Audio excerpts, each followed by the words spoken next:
Hi friends, welcome back to my blog.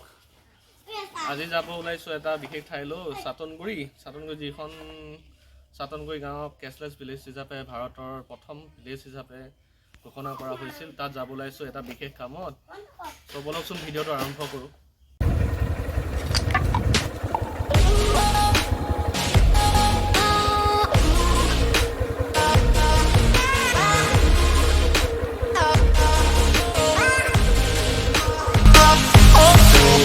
আমাৰ ওচৰতে থকা চৰাইবাহী কলেজখন আজি বন্ধ ৰবিবাৰৰ কাৰণে। তো এইখন হৈছে চৰাইবাহী হাই ছেকেণ্ডেৰী।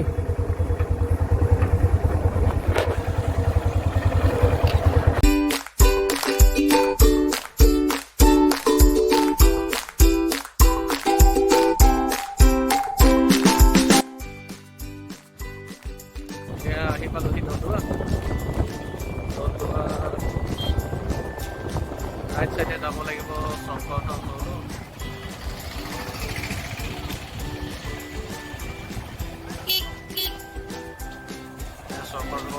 ওচৰ পাইছোহি। চকৰ ঢক পালোহি। চকৰ ঢক উঠাই আমি যাম চাটনগুৰি যাওঁতে আমি জৱাহৰ নৱোদয় বিদ্যালয় পাই যাম আৰু লগত দেখুৱাই যাম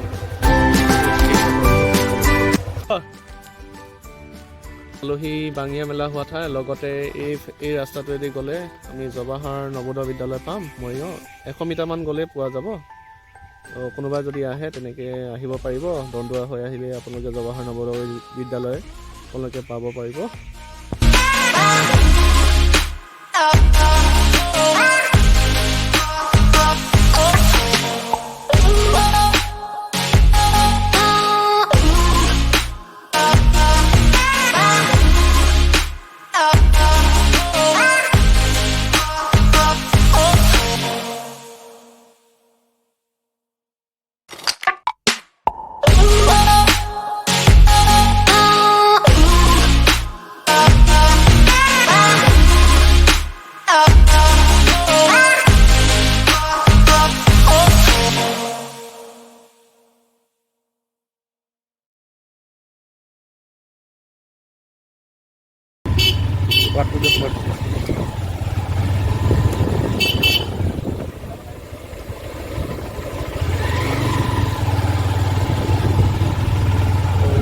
আহি পালোহি তুলুহঁতৰ ঘৰ চাটনগুৰি আলিচিঙত আহি পালোঁ।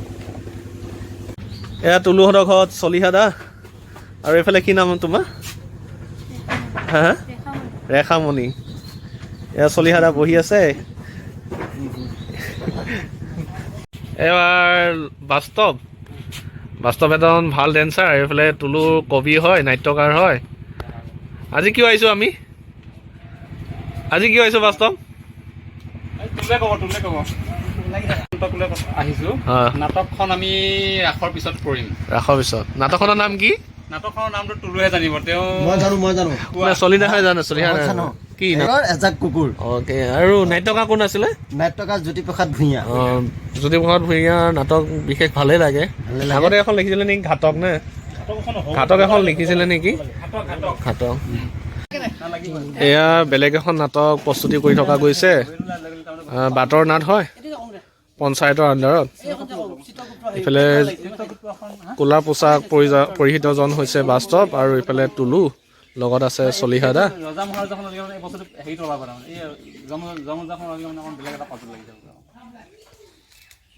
চাই মহানীয়ে মহাৰাজ খটলক কৰি এটা বগা ঘোঁৰাৰ ওপৰত ঘূৰি আহি আছে। মাৰি থাকা এইটো ষ্টেপটো দিয়া। বাটৰ নাট প্ৰস্তুতি চলি আছে। খটলকৈ তোমাৰ দুইটা সমানে দিয়া। ঘোঁৰাৰ ওপৰত উঠি কেনেকৈ খটলককে আহি আছে। হয় মহাৰাজ। দিয়া।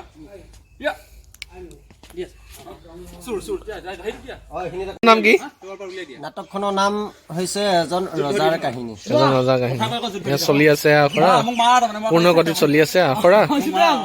এজন হৈছে বাস্তৱ, কলাৰ পোচাক পৰিধান কৰি যাওঁজন বাস্তৱ, এজন ভাল ডেন্সাৰ, এজন ভাল অভিনেতাও হয়। এইফালে তুলু,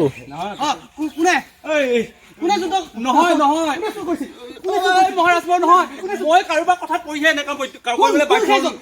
আপোনাৰ পুত্ৰ একমাত্ৰ পুত্ৰ চলিহাতে আকৌ কেনেকৈ চুৰ কৰে মহাৰাজটো আমাৰ ঠিকেই আছে ন মহাৰাজ ঠিকেই আছে মহাৰাজ চুৰ হ'ব কেতিয়াও নোৱাৰে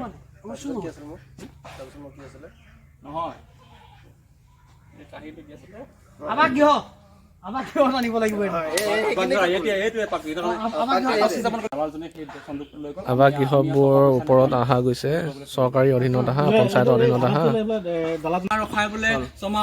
আজি যিটো কামৰ কাৰণে আহিছিলো সেই কামটো আজি নহ'ল মানে বেলেগ এখন নাট অহাকালি মঞ্চস্থ কৰিব লাগিব বাটৰ নাট পঞ্চায়তৰ অধীনত আৱাসগৃহ যোজনাৰ কাৰণে এখন বাটৰ নাট তেওঁলোকে প্ৰস্তুতি কৰি আছে আখৰা কৰি আছে সেইকাৰণে আজি আমাৰ নাটকখন আখৰা কৰিব পৰা নগ'ল সেয়েহে বেলেগ এদিন আমি আখৰা কৰিম ইমানখিনিতে আমি আমাৰ আজি ভিডিঅ' সমাপ্ত কৰিলোঁ যদি আপোনালোকে ভাল পাইছে তেতিয়াহ'লে লাইক কৰিব কমেণ্ট কৰিব শ্বেয়াৰ কৰিব আৰু লগতে ছাবস্ক্ৰাইব কৰিব ধন্যবাদ।